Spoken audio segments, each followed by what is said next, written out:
بسم اللہ الرحمن الرحیم نحمدہ ونصلی علی رسولہ الکریم۔ السلام علیکم پیارے دوستو، علم نافع چینل میں آپ کو خوش آمدید۔ میرا نام محمد احسان اللہ سجاد ہے اور سلسلہ سیرت النبی صلی اللہ علیہ وسلم کی اس ویڈیو میں ہم قبیلہ قریش اور اس کی مشہور شاخوں کے بارے میں جانیں گے۔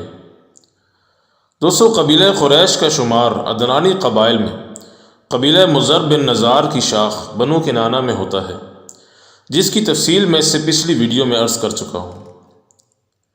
اس قبیلے کی فضیلت اور شرف کے لیے محض یہی بات کافی ہے کہ پیغمبر آخر الزمان حضرت محمد مصطفیٰ صلی اللہ علیہ وسلم کا تعلق اسی قبیلے سے تھا۔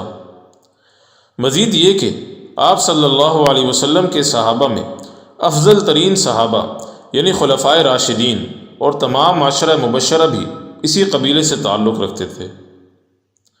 دوسرے عرب قبائل کے مقابلے میں قریش کا مقام و مرتبہ بہت بلند تھا، اور اس قبیلے کو مکہ مکرمہ اور اللہ تعالیٰ کے مقدس گھر کے متولی ہونے کی وجہ سے اسلام سے پہلے تمام عرب قبائل پر بالادستی اور سماجی مراعات حاصل تھیں۔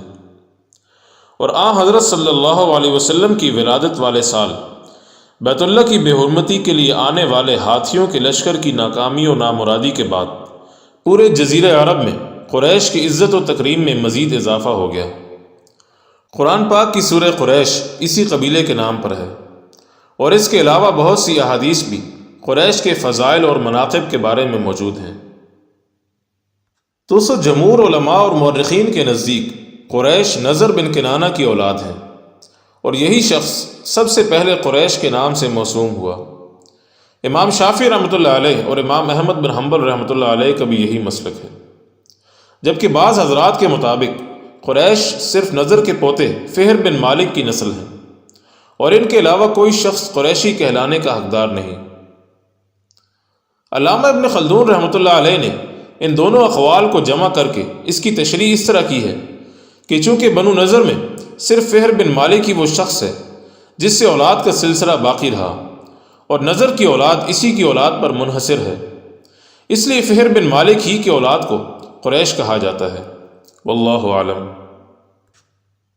اس قبیلے کے لوگ مکہ مکرمہ میں آباد ہونے سے پہلے مکہ کے مضافات میں دیگر بنو کنانہ کے ہمراہ مختلف علاقوں میں پھیلے ہوئے تھے، اور بنو نضر کے نام سے مشہور تھے، یہاں تک کہ انہیں سب سے پہلے قصی بن کلاب نے، جو رسول اللہ صلی اللہ علیہ وسلم کے دادا عبد المطلب کے پردادا تھے، اکٹھا کیا اور بنو خزاعہ کو مکے سے جلا وطن کر کے قریش کو مکہ میں آباد کیا۔ قصی بن کلاب کو قریش الاصغر کہا جاتا ہے، جبکہ اس کے مقابلے میں فہر بن مالک کو قریش الاوسط اور نضر بن کنانہ کو قریش الاکبر کہتے ہیں۔ اس قبیلے کو بنیادی طور پر دو اقسام میں تقسیم کیا جاتا ہے، جنہیں قریش البطاح اور قریش الظواہر کہتے ہیں۔ ان میں قریش البطاح یا قریش الاباطح عام طور پر زیادہ معروف ہیں۔ یہ وہ لوگ تھے جو بطحائے مکہ یعنی بطن مکہ میں اور بیت اللہ کے ارد گرد مقیم تھے۔ یہ لوگ کعب بن لؤی کی اولاد تھے۔ ان کا مکہ میں پوری طرح کنٹرول اور حکومت تھی۔ یہ حرم اور حج وغیرہ کے ذمہ دار تھے اور تجارتی شاہراہوں پر بھی غلبہ رکھتے تھے، اور قریش الظواہر کے مقابلے میں زیادہ متمدن اور مالدار تھے۔ ان کے مقابلے میں قریش الظواہر مکہ کے مضافات میں رہتے تھے اور نسبتاً کم مہذب تھے۔ انہیں قصی بن کلاب نے بطحائے مکہ میں داخل نہ ہونے دیا۔ پیسے اور خوراک کی کمی کی وجہ سے یہ لوگ تجارتی قافلوں کو لوٹ کر گزر بسر کرتے تھے۔ دوستو، ان دونوں قسموں کے علاوہ قریش کی کچھ شاخیں ایسی بھی تھیں جن کا شمار نہ قریش البطاح میں ہوتا ہے نہ قریش الظواہر میں۔ یہ وہ لوگ ہیں جو نہ مکہ میں رہے اور نہ اس کے مضافات میں، بلکہ مختلف علاقوں کی طرف رخ کر گئے اور وہاں کے قبائل سے اتحاد کر لیا۔ ان میں سر فہرست فہر بن مالک کے پوتے لؤی بن غالب کی اولاد میں کعب اور عامر کے علاوہ دیگر اولاد ہے۔ مثلا سامہ بن لؤی اور حارث بن لؤی کی اولاد نے عمان کا رخ کیا۔ اسی طرح خزیمہ بن لؤی الجزیرہ کی طرف چلے گئے، جبکہ بنو عوف بن لؤی اور بنو سعد بن لؤی بھی مختلف علاقوں کی طرف رخ کر گئے۔ دوستو، قریش کی کثیر شاخیں ہوئیں۔ اس ویڈیو میں آپ کو میں صرف ان شاخوں کے نام بتاؤں گا۔ پھر ان کی تفصیل انشاءاللہ آئندہ کی ویڈیوز میں بیان کروں گا۔ تو جیسا کہ میں نے عرض کیا کہ قریش تمام کے تمام نضر بن کنانہ کے پوتے فہر بن مالک کی اولاد ہے، اور فہر کے 3 بیٹے تھے جن کے نام حارث، غالب اور محارب تھے۔ ان میں بنو محارب اور بنو حارث قریش الظواہر میں سے ہیں، جبکہ تیسرے بیٹے غالب کے 2 بیٹے ہوئے، تیم الادرم اور لوئی۔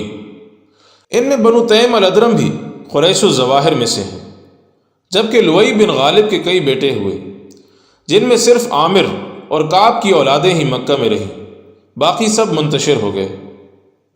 بنو عامر کی 2 مشہور شاخیں بنو معیس بن عامر اور بنو حصل بن عامر ہیں، جن میں بنو حصل بن عامر قریش البطاح، جبکہ بنو معیس بن عامر قریش الظواہر میں سے ہیں۔ کعب بن لوئی کی کنیت ابو حسیس تھی، اور اس کے 3 بیٹے تھے، حسیس، مرہ اور عدی۔ ان میں حسیس کی اولاد سے قریش کی 2 مشہور شاخیں بنو جمح اور بنو سہم ہیں، جبکہ عدی کی اولاد بنو عدی کہلائی۔ مرہ بن کعب کے بھی 3 بیٹے ہوئے، جو کلاب بن مرہ، تیم بن مرہ اور یقظہ بن مرہ ہیں۔ تیم کی اولاد بنو تیم کہلائی، جبکہ یقظہ کے بیٹے مخزوم سے بنو مخزوم مشہور ہوئے۔ اور کلاب کے 2 بیٹے ہوئے، قصی بن کلاب اور زہرہ بن کلاب۔ ان میں زہرہ سے بنو زہرہ مشہور ہوئے، جو نبی کریم صلی اللہ علیہ وسلم کے ننیال تھے، جبکہ قصی بن کلاب اپنے زمانے میں پورے قریش کا سردار تھا، اور اسی نے تمام قریش کو اکٹھا کیا اور بنو خزاعہ کو مکے سے نکال کر قریش کو مکہ میں بسایا اور مکہ کی باغ ڈور سنبھالی۔ اس کی اولاد سے قریش کی مشہور شاخیں بنو ہاشم، بنو امیہ، بنو عبد الدار اور بنو نوفل وغیرہ وجود میں آئیں، جن میں سے بنو ہاشم میں اللہ تعالیٰ نے اپنے محبوب پیغمبر صلی اللہ علیہ وسلم کو مبعوث فرمایا۔ صحیح مسلم شریف کی ایک حدیث کا مفہوم ہے کہ نبی کریم صلی اللہ علیہ وسلم کا ارشاد ہے کہ اللہ تعالیٰ نے نبوت کے لیے بنی اسماعیل میں سے کنانہ کو منتخب کیا، پھر کنانہ میں سے قریش کو منتخب کیا، پھر قریش میں سے بنو ہاشم کو، اور پھر بنو ہاشم میں سے مجھے چنا، او کما قال علیہ الصلاۃ والسلام۔ دوستو، نبی کریم صلی اللہ علیہ وسلم کی وفات کے بعد جب خلافت کا مسئلہ زیر بحث آیا اور صحابہ سقیفہ بنی ساعدہ میں اکٹھے ہوئے، تو اس موقع پر انصار میں سے ایک شخص نے آواز لگائی کہ منا امیر و منکم امیر، یعنی ہمارے لیے ہمارا امیر ہوگا اور تمہارے لیے تمہارا امیر۔ اس پر ایک صحابی نے رسول اللہ صلی اللہ علیہ وسلم کا ارشاد سنایا کہ الائمۃ من قریش، یعنی امام سب قریش میں سے ہوں گے، جس پر پھر تمام مہاجرین اور انصار کا حضرت ابو بکر صدیق رضی اللہ تعالی عنہ کی خلافت پر اتفاق ہو گیا۔ مزید یہ کہ خلافت کے مسئلے کے بارے میں بخاری اور مسلم میں حدیث ہے کہ آپ صلی اللہ علیہ وسلم نے فرمایا لا يزال هذا الامر في قریش ما بقی منهم اثنان، یعنی یہ خلافت اس وقت تک قریش کے ہاتھوں میں باقی رہے گی جب تک کہ ان میں 2 آدمی بھی باقی رہے، او کما قال علیہ الصلاۃ والسلام۔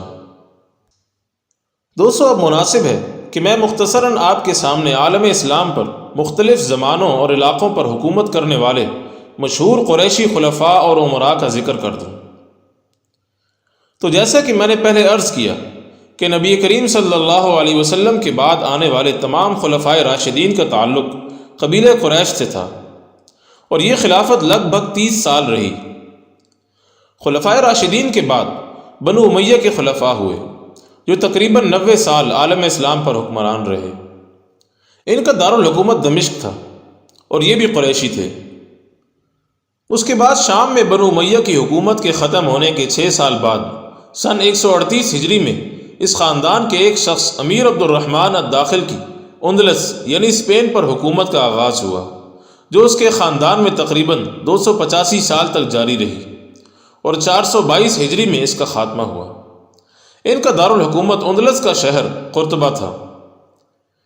شام میں بنو امیہ کے خاتمے کے بعد اسی سال یعنی سن 132 ہجری میں خلیفہ ابو العباس سے بنو عباس کے قریشی خلفاء کا سلسلہ شروع ہوا، جن کا نسب نبی کریم صلی اللہ علیہ وسلم کے چچا حضرت عباس رضی اللہ تعالی عنہ بن عبد المطلب سے ملتا ہے۔ ان کے دوسرے خلیفہ ابو جعفر منصور نے عراق میں ایک نیا شہر یعنی بغداد تعمیر کروایا اور اسی کو اپنا دارالحکومت بنایا۔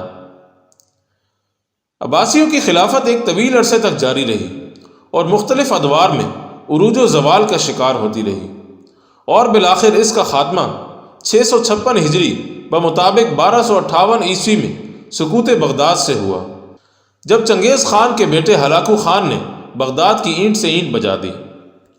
اس طرح بغداد میں بنو عباس کے دور کا خاتمہ ہوا۔ اس کے 3 سال بعد مصر میں دوبارہ عباسی خلافت کا دور شروع ہوا، جسے مملوکی سلطنت کہا جاتا ہے۔ یہ دور تقریباً 250 سال پر محیط ہے، جس میں خلیفہ کے اختیارات برائے نام تھے، جبکہ حکومت مملوکی سلطان کے ہاتھ میں ہوتی تھی۔ اس دور کا خاتمہ سن 923 ہجری میں ترکوں کی خلافت عثمانیہ کے آغاز سے ہوا، اگرچہ بعد میں مختلف خطوں اور مختلف صورتوں میں عباسی خاندان کی چھوٹی چھوٹی حکومتیں رہیں، جن میں سے ایک حکومت برطانوی ہندوستان کی ریاست بہاولپور بھی تھی، جو موجودہ پاکستان میں صوبہ پنجاب کے جنوب میں 3 اضلاع یعنی بہاولپور، بہاول نگر اور رحیم یار خان پر مشتمل تھی۔ ان اضلاع کے نام بھی اسی خاندان کے افراد کے نام پر رکھے گئے۔ یہ ریاست تقریباً 200 سال رہی اور 1947 میں تقسیم ہند کے بعد اس نے پاکستان سے الحاق کر لیا، لیکن 1955 تک اس کی ریاستی حیثیت برقرار رہی۔ دوستو، قریشیوں کی ایک اور حکومت مراکش میں سلطنت ادریسیہ کے نام سے قائم ہوئی، جس کی ابتدا ادریس اول نے سن 172 ہجری میں کی۔ یہ خاندان حضرت حسن بن علی رضی اللہ تعالی عنہما کی اولاد سے تھا۔ ان کی حکومت 200 سال سے کچھ کم عرصے تک رہی۔ دیگر قریشی حکومتوں میں ادریسی خاندان ہی کی ایک شاخ بنی حمود بھی ہے۔ اسی طرح مراکش کا سعدی خاندان اور بعد میں علوی خاندان، جو آج بھی مراکش کا حکمران خاندان ہے، قبیلہ قریش سے تعلق رکھتے تھے۔ اس کے علاوہ جزیرہ عرب کے ملک اردن میں بھی ہاشمی خاندان کی تقریباً 100 سال سے حکومت جاری ہے، جن کے جد اعلیٰ اور اپنے وقت کے شریف مکہ حسین بن علی نے انگریزوں کے ساتھ خفیہ معاہدہ کیا اور ایک انگریزی جاسوس لارنس آف عربیہ کے ساتھ مل کر سلطنت عثمانیہ کے خلاف بغاوت کر دی، جس کے نتیجے میں سارے عرب سے عثمانی تسلط ختم ہو گیا اور اس نے شاہ حجاز کا منصب سنبھال لیا۔ بعد میں حجاز پر آل سعود نے قبضہ کر لیا اور اس کے خاندان کی حکومت صرف اردن تک محدود ہو گئی، جس کا سرکاری نام آج کل مملکت الاردنیت الہاشمیہ ہے۔ دوستو، یہ قریش اور اس کی مشہور شاخوں کا خلاصہ تھا، لیکن انہیں اچھی طرح سمجھنا سیرت النبی صلی اللہ علیہ وسلم کو سمجھنے کے لیے بہت ضروری ہے۔ انشاءاللہ آئندہ کی ویڈیوز میں آپ ان شاخوں اور ان کی مشہور شخصیات کی تفصیل ملاحظہ کریں گے۔ تب تک کے لیے میں آپ سے اجازت چاہتا ہوں۔ السلام علیکم ورحمۃ اللہ وبرکاتہ۔